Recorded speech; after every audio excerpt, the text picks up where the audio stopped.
जय हिंद साथियों, आप सभी का स्वागत है हमारे YouTube चैनल पर। तो यहाँ पर जो है आज की क्लास में हम छंद पढ़ेंगे, जिसमें दोहा चौपाई जितने भी प्रकार होते हैं सभी प्रकारों का यहाँ पर कंप्लीट जो है रिवीजन किया जाएगा। तो यहाँ पर चलिए स्टार्ट करते हैं। उससे पहले आप लोग वीडियो को लाइक और चैनल को सब्सक्राइब जरूर कर लें। तो यहाँ पर जो हमारा पहला क्वेश्चन है वह है दोहा किस प्रकार का छंद है। तो दोहा किस प्रकार का छंद है, राइट आंसर होगा आपका मात्रिक छंद है। कैसा है, मात्रिक छंद है। छंद दो प्रकार के होते हैं, एक होता है आपका वर्णिक छंद, दूसरा होता है आपका मात्रिक छंद। ठीक है, तो यहाँ पर जो है मुख्य रूप से सिर्फ दो ही प्रकार होते हैं। तो यहाँ पर ऑप्शन बी आपका राइट आंसर है। ठीक है, नेक्स्ट है दोहे में कुल कितनी मात्राएं होती हैं। तो दोहा जो होता है उसमें कुल कितनी मात्राएं होती हैं। तो यहाँ पर जो राइट आंसर है वह हो जाएगा आपका कुल जो मात्राएं होती हैं 48 होती हैं। कितनी होती हैं, 48 मात्राएं यहाँ पर आपकी होती हैं। नेक्स्ट है दोहा का मात्रा विधान क्या है। तो दोहा जो होता है उसमें जो मात्रा विधान होता है वह क्या होता है।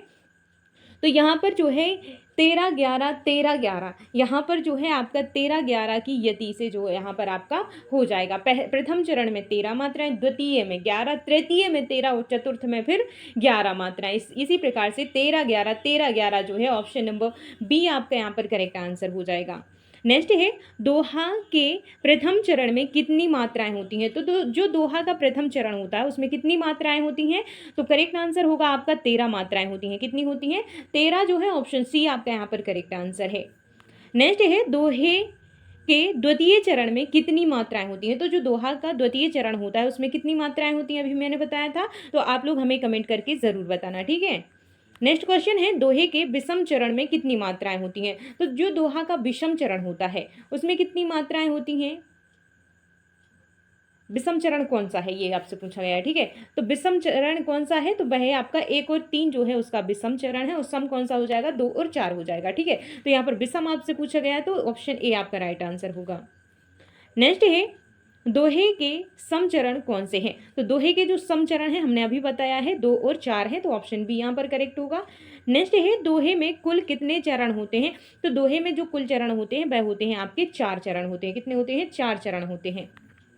दोहे का प्राचीन नाम क्या है। तो दोहे का जो प्राचीन नाम है वह है दोहक। क्या है, दोहक जो है ऑप्शन ए राइट आंसर है। दोहा में यति सामान्यतः कहाँ होती है। तो दोहा में जो यति होती है वह सामान्यतः कहाँ पर होती है। तो वह होती है 13 मात्रा पर। कहाँ पर होती है, 13 मात्रा पर। ऑप्शन बी राइट आंसर है। नेक्स्ट है रहीमन धागा प्रेम का किस छंद में है। तो यहाँ पर जो राइट आंसर होगा आपका वह हो जाएगा ऑप्शन नंबर बी दोहा। क्या हो जाएगा, दोहा। ऑप्शन बी राइट आंसर है। नेक्स्ट है बुरा जो देखन मैं चला किस छंद का उदाहरण है। तो यहाँ पर जो राइट आंसर है आपका वह हो जाएगा आपका दोहा। क्या हो जाएगा, दोहा जो है ऑप्शन बी राइट आंसर है।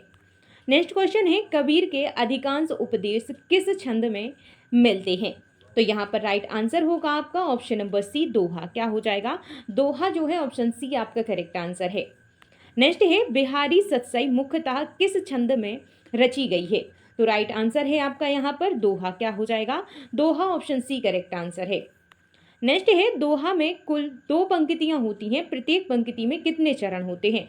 तो यहाँ पर जो राइट आंसर है वह हो जाएगा आपका ऑप्शन नंबर बी यहाँ पर 2। कितना हो जाएगा, दोहे में कुल 2 पंक्तियां होती हैं, प्रत्येक पंक्ति में कितने चरण होते हैं, 2 2 चरण होते हैं। तो इस प्रकार से उसके 4 चरण हो जाते हैं। ठीक है, तो यहाँ पर ऑप्शन बी आपका करेक्ट आंसर है।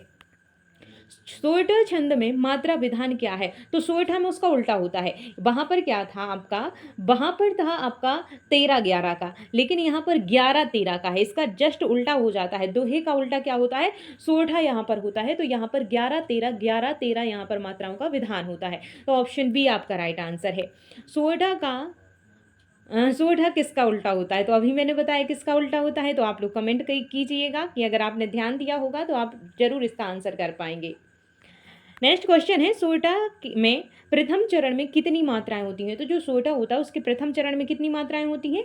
तो यहाँ पर करेक्ट आंसर हो जाएगा आपका 11 होती हैं, क्योंकि 11 13 का विधान होता है। क्या होता है, 11 13 का यहाँ पर विधान होता है। तो यहाँ पर ऑप्शन ए राइट आंसर है आपका। नेक्स्ट है सोरठा में द्वितीय चरण में कितनी मात्राएं होती हैं। तो जो सोरठा का द्वितीय चरण होता है उसमें आपकी 13 होती हैं। ठीक है, 11 13 का विधान है तो इसलिए। ठीक है, बंदहु गुरुपद कंज किस छंद का उदाहरण है। तो यहाँ पर राइट आंसर हो जाएगा आपका सोरठा का उदाहरण है। किसका है, सोरठा का। अब नेक्स्ट देख लेते हैं यहाँ पर रोला छंद के बारे में कि रोला छंद में कुल कितनी मात्राएं होती हैं। तो जो रोला छंद होता है उसमें कितनी होती हैं, तो यहाँ पर जो करेक्ट आंसर होगा आपका वह हो जाएगा ऑप्शन नंबर ए 21 प्रति चरण। क्या हो जाएगा, 24 प्रति चरण। क्या हो जाएगा, प्रत्येक चरण में यहाँ पर 24 मात्राएं होती हैं। तो यहाँ पर ऑप्शन नंबर ए आपका करेक्ट आंसर हो जाएगा।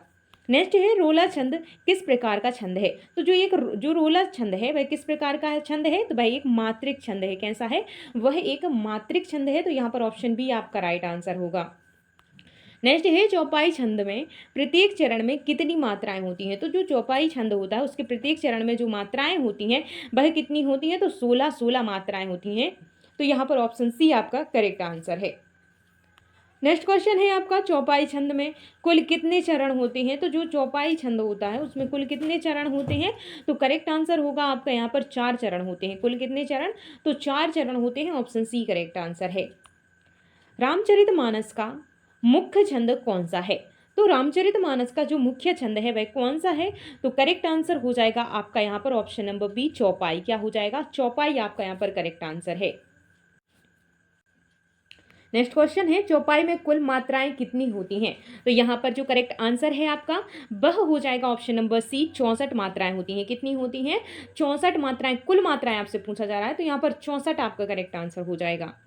नेक्स्ट है चौपाई छंद किस श्रेणी का छंद है। तो ये जो चौपाई छंद है वह एक मात्रिक छंद है। कैसा है, मात्रिक छंद है। तो ऑप्शन बी आपका राइट आंसर है।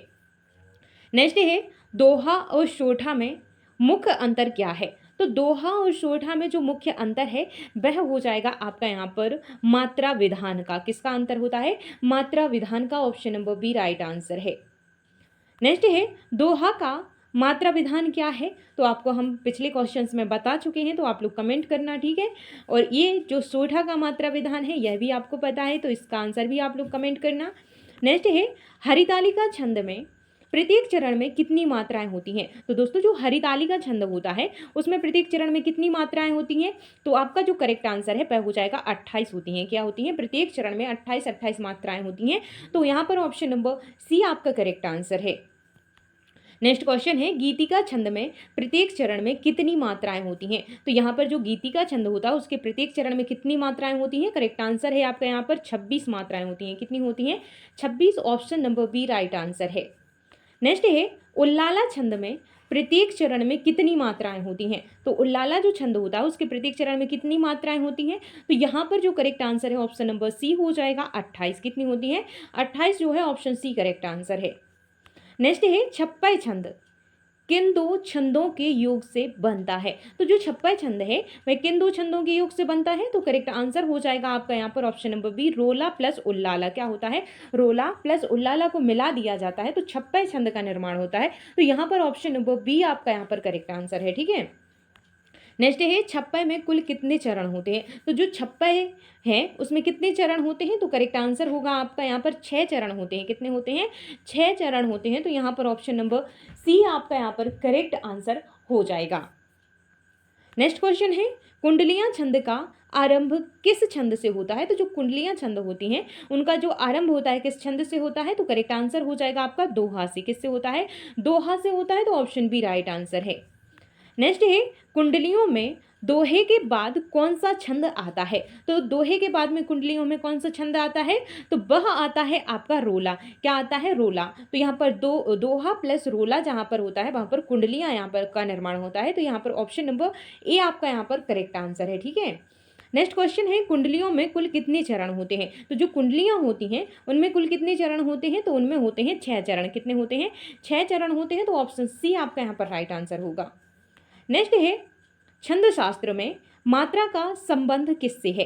तो आपका करेक्ट आंसर हो जाएगा आपका यहाँ पर ध्वनि की अवधि से है। किससे है, ध्वनि की अवधि से है। तो ऑप्शन ए आपका करेक्ट आंसर यहाँ पर हो जाएगा।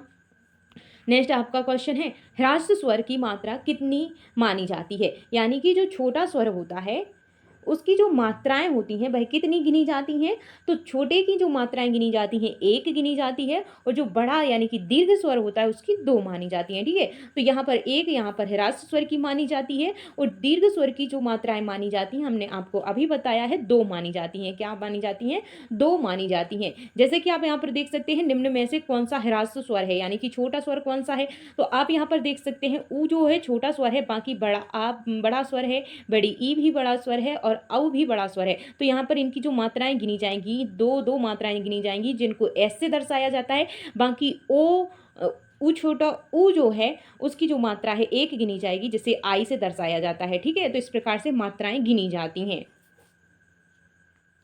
नेक्स्ट है निम्न में से कौन सा दीर्घ स्वर है, तो दीर्घ स्वर कौन सा है, तो यहाँ पर जो दीर्घ स्वर है बड़ा ऊ यहाँ पर आपको दिख रहा होगा ऑप्शन नंबर डी में, बाकी ये छोटे स्वर हैं यानी कि ह्रास्य स्वर हैं। दीर्घ कौन सा है, तो ऑप्शन डी में ऊ जो है बड़ा ऊ वह आपका दीर्घ स्वर हो जाएगा। ठीक है, नेक्स्ट है मात्रा गणना किस छंद में सर्वाधिक महत्वपूर्ण होती है, तो मात्रा गणना किस में महत्वपूर्ण होगी, कॉमन सेंस लगाकर भी आंसर निकाला जा सकता है। तो यहाँ पर जो है मात्रिक छंद में मात्रा सर्वाधिक महत्वपूर्ण होती है, तो ऑप्शन ए यहाँ पर करेक्ट आंसर होगा आपका। ठीक है, नेक्स्ट है वर्णिक छंदों में किसकी गणना होती है, तो जो वर्णिक छंद होता है उसमें वर्ण की गणना होती है। किसकी होती है, वर्ण की गणना होती है, तो ऑप्शन बी यहाँ पर राइट आंसर होगा आपका। ठीक है, नेक्स्ट है सवैया किस प्रकार का छंद है, तो यहाँ पर जो सवैया है वह किस प्रकार का छंद है, तो यहाँ पर जो करेक्ट आंसर होगा आपका वह हो जाएगा ऑप्शन नंबर बी वर्णिक। क्या हो जाएगा, वर्णिक छंद है। सवैया कैसा सवैया जो है किस प्रकार का छंद है, तो वर्णिक है, तो ऑप्शन बी राइट आंसर है।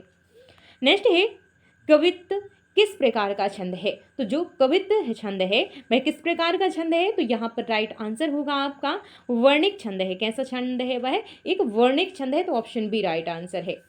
नेक्स्ट है दोहा छंद हिंदी साहित्य में विशेषतः किसके लिए प्रसिद्ध है, तो यहाँ पर जो करेक्ट आंसर होगा आपका ऑप्शन नंबर डी हो जाएगा उपरोक्त सभी, यानी कि उपदेश नीति भक्ति, तो उपरोक्त सभी जो है ऑप्शन नंबर डी आपका करेक्ट आंसर है। नेक्स्ट क्वेश्चन है दोहा छंद का सबसे प्रसिद्ध कवि कौन माना जाता है, तो दोहा छंद का जो सबसे प्रसिद्ध कवि माना जाता है वह कौन माना जाता है, तो यहाँ पर कबीर रहीम बिहारी, तो यहाँ पर सभी जो हैं ऑप्शन डी आपका यहाँ पर करेक्ट आंसर हो जाएगा। अब बारी है लास्ट क्वेश्चन की, जिसका आंसर आप सभी को कमेंट बॉक्स में देना है। आपका क्वेश्चन है 13-11 13-11 देखते ही कौन सा छंद पहचानना चाहिए। आपके ऑप्शन है सोठा, रोला, दोहा, उल्लाला, तो क्या राइट आंसर है आप लोग हमें कमेंट करके ज़रूर बताइएगा, क्योंकि ये जो क्वेश्चन है इस क्वेश्चंस का आंसर हम पिछले क्वेश्चंस में आपको बता चुके हैं। आपको रोला भी समझा दिया, दोहा, चौपाई और सोठा सब कुछ आपको डिटेल में हमने बता दिया है, तो आपको इस क्वेश्चन का आंसर कमेंट बॉक्स में देना है। ठीक है, तो इसके बाद में हम कुछ महत्वपूर्ण जो तथ्य हैं, जो बिंदु हैं, आपको समझा देते हैं एक बार फिर से। तो यहाँ पर जो है आप देख सकते हैं महत्वपूर्ण क्या है, जो दोहा है, तो यहाँ पर जो दोहा है उसमें कितनी मात्राएं होती हैं, 13-11 13-11 यहाँ पर मात्राएं होती हैं किसमें, दोहा में, और सोठा में कितनी होती हैं, 11-13 11-13, जस्ट इसका उल्टा होता है। क्या होता है, जस्ट इसका ये उल्टा होता है। तो यहाँ पर जो है इसमें 13-11 होती हैं यानी कि दोहा में, और सोठा में 11-13 की से होती हैं। ठीक है, और जो चौपाई है उसमें 16-16 मात्राएं होती हैं। कितनी होती हैं, 16-16 मात्राएं किसमें होती हैं, चौपाई में होती हैं। बाकी आप देख लीजिए रोला, तो रोला जो होता है उसमें 24-24 मात्राएं होती हैं प्रत्येक चरण में। जो गीति का छंद है उसमें भी प्रत्येक चरण में 26-26 मात्राएं होती हैं। जो हरि गीति का छंद है उसमें प्रत्येक चरण में 28-28 मात्राएं होती हैं। तो ये जो बिंदु थे महत्वपूर्ण थे, इसलिए मैंने आपको बता दिए हैं। तो आप लोगों को ये जो क्लास है कैसी लगी है कमेंट बॉक्स में आप लोग हमें ज़रूर बताइएगा। और एक चीज़ और बता देते हैं कि यहाँ पर जो है ये जो छंद हैं इनकी मात्राओं की गणना कैसे की जाती है। तो मात्राओं की गणना जो होती है स्वर के आधार पर होती है। दीर्घ स्वर हो तो 2 मात्राएं गिनी जाती हैं, ह्रास्य स्वर यानी कि छोटा स्वर हो तो वहाँ पर जो है 1 मात्रा गिनी जाती है। आपको हम कुछ शब्द लिख देते हैं, उसके हिसाब से आपको गिन के बता देते हैं। जैसे आपको यहाँ पर क्या लिख देते हैं, सहारा लिख देते हैं, सहारा, तो इसमें कितनी मात्राएं हैं गिन के बताइए आप लोग। दीर्घ और ह्रास्य स्वर में मैंने आपको नियम तो बता दिया। तो यहाँ पर जो सा है तो सा में पीछे आ आता है, छोटा आ आता है, तो इसकी 1 मात्रा गिनी जाएगी। हा में आ की मात्रा लगी हुई है तो यहाँ पर बढ़ा स्वर है तो यहाँ पर दो मात्रा यानी कि एस से दर्शाएंगे। रा में आ की मात्रा लगी है तो बड़ा स्वर है तो यहाँ पर एस से दर्शाएंगे। जो छोटा होता है उसको आई से दर्शाया जाता है, जो बड़ा होता है उसको एस से दर्शाया जाता है। तो यहाँ पर कुल कितनी मात्रा है, तो कुल सहारा में कितनी मात्राएं हैं, 5 मात्राएं हैं। 1 2 2 कितनी हो गई, 5 मात्राएं। तो इस प्रकार से जो है मात्राओं को गिन के छंद का पता लगाया जाता है कि इस लाइन में कितनी मात्राएं हो रही हैं, तो क्या छंद यहाँ पर होना चाहिए। तो इस प्रकार से इसको निकाला जाता है। आई होप कि आप लोगों को समझ में आया होगा। और अगर आप लोगों को मात्राएं गिनना सीखना है, डिटेल में सीखना है, तो कमेंट कीजिएगा। हम क्लास अलग से लेकर के आएंगे जिसमें हम मात्राएं गिनना, वर्ण गिनना और जो छंद है वह पहचानना, किस प्रकार से हम पहचानते हैं, सभी का जो है डिटेल में थ्योरी क्लास हम आपको लेकर के आ जाएंगे अगर आप लोग कमेंट करेंगे तो। ठीक है, तो आप लोग कमेंट कीजिएगा। तो मिलते हैं नेक्स्ट क्लास में।